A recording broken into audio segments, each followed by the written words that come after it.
नमस्कार दोस्तों, मैं शिव नायक आपको स्वागत करता हूं निर्वाण एक अंतिम यात्रा में। आइए हम जानते हैं गौतम बुद्ध के एक नई कहानी के बारे में। जीवन में हर व्यक्ति बदलाव चाहता है, रूपांतरण चाहता है। यह बदलाव या रूपांतरण दो तरीके से होता है। पहला तरीका हमारे खुद का अनुभव होता है। हम अपने जीवन के अंदर बहुत सारे अनुभव प्राप्त करते हैं और उन अनुभवों को हिसाब से अपने जीवन को बदलते चले जाते हैं। और दूसरा तरीका है दूसरों के अनुभवों से अपने जीवन में रूपांतरण लाना, बदलाव लाना। इस तरीके को समझदार लोग प्रयोग में लाते हैं।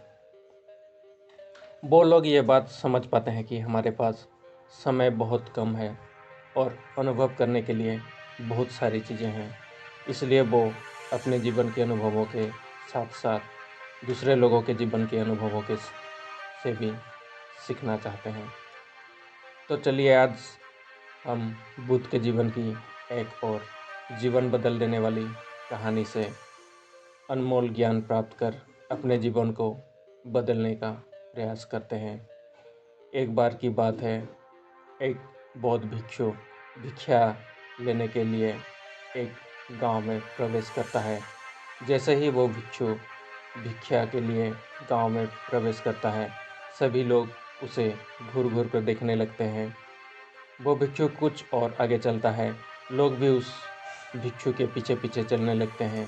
लोगों की संख्या निरंतर बढ़ती चली जाती है और सभी लोग उस भिक्षु को चारों तरफ से घेर लेते हैं और उस भिक्षु को पत्थर और डंडा से पीटने लगते हैं। इत्तेफाक से सामने के गांव में महात्मा बुद्ध अपने शिष्यों के साथ आए हुए थे। उस गांव के ही एक व्यक्ति के द्वारा बुद्ध तक ये खबर पहुंचाई जाती है। जैसे ही बुद्ध को ये पता चलता है कि उनके भिक्षु को पीटा जा रहा है, बुद्ध अत्यंत शीघ्रता से उस गांव में पहुंच जाते हैं। बुद्ध उनके भिक्षु को पिटता देख दौड़कर उसके पास जाते हैं और सभी पत्थर और डंडे के बीच अपने शरीर को ले आते हैं। उस भिक्षु पर लगने वाला हर पत्थर, हर डंडा बुद्ध अपने शरीर पर सहते रहते हैं। बुद्ध को देखकर गांव के कुछ लोग दूसरे लोगों को समझाने लगते हैं और सभी को रुक जाने को कहते हैं। सभी लोग पत्थर और डंडा मारना बंद कर देते हैं। बुद्ध गांव वालों से पूछते हैं, तुम इसे क्यों मार रहे हो? इसने क्या अपराध किया जो तुम इसे दंडित कर रहे हो? सभी लोग बुद्ध से कहते हैं, हे बुद्ध, हमें इस पापी को दंडित करने दीजिए। ये एक डाकू है, ये एक राक्षस है जिसने न जाने कितने लोगों को प्राण ले लिया है। ये अंगुलीमाल डाकू है। बुद्ध ये क्या सोचता है?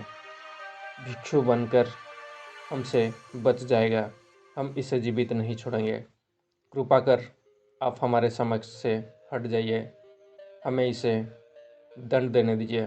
बुद्ध कहते हैं, तुम इसे इसके भूतकाल के कर्मों के कारण पीट रहे हो या इसके वर्तमान के अच्छे कर्मों के कारण?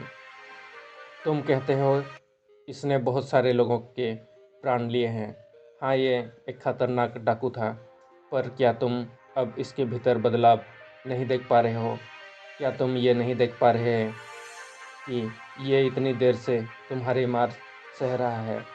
अगर यही पुराना डाकू उंगलीमाल होता तो क्या तुमसे कोई भी इसे एक उंगली भी लगा सकता था, क्योंकि इसने अब पुराने सभी बुरे कृत्य छोड़ दिए हैं।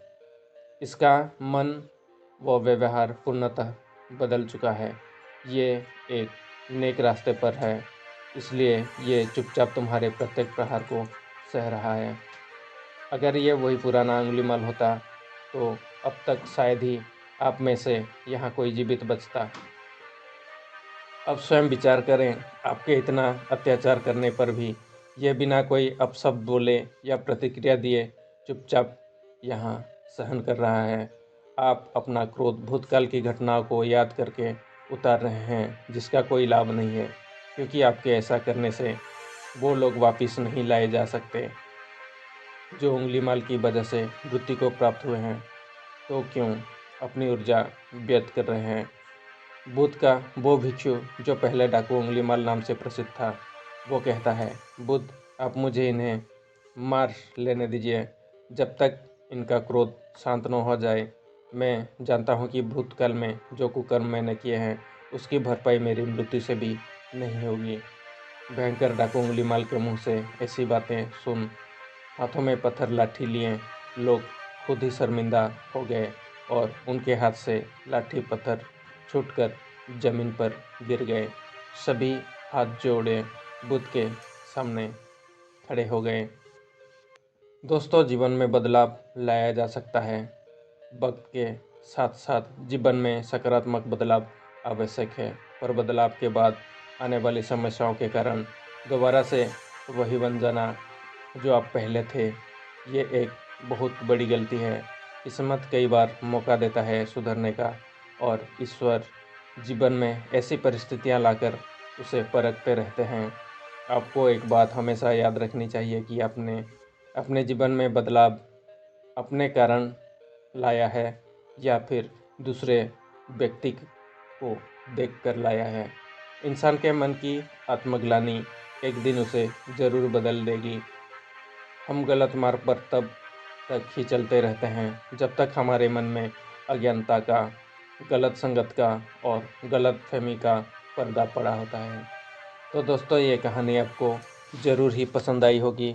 ऐसा है तो कृपया वीडियोज़ को लाइक करें, शेयर करें और इसी तरह का हर रोज़ वीडियो सुनने के लिए कृपया चैनल को सब्सक्राइब करना ना भूलें। धन्यवाद।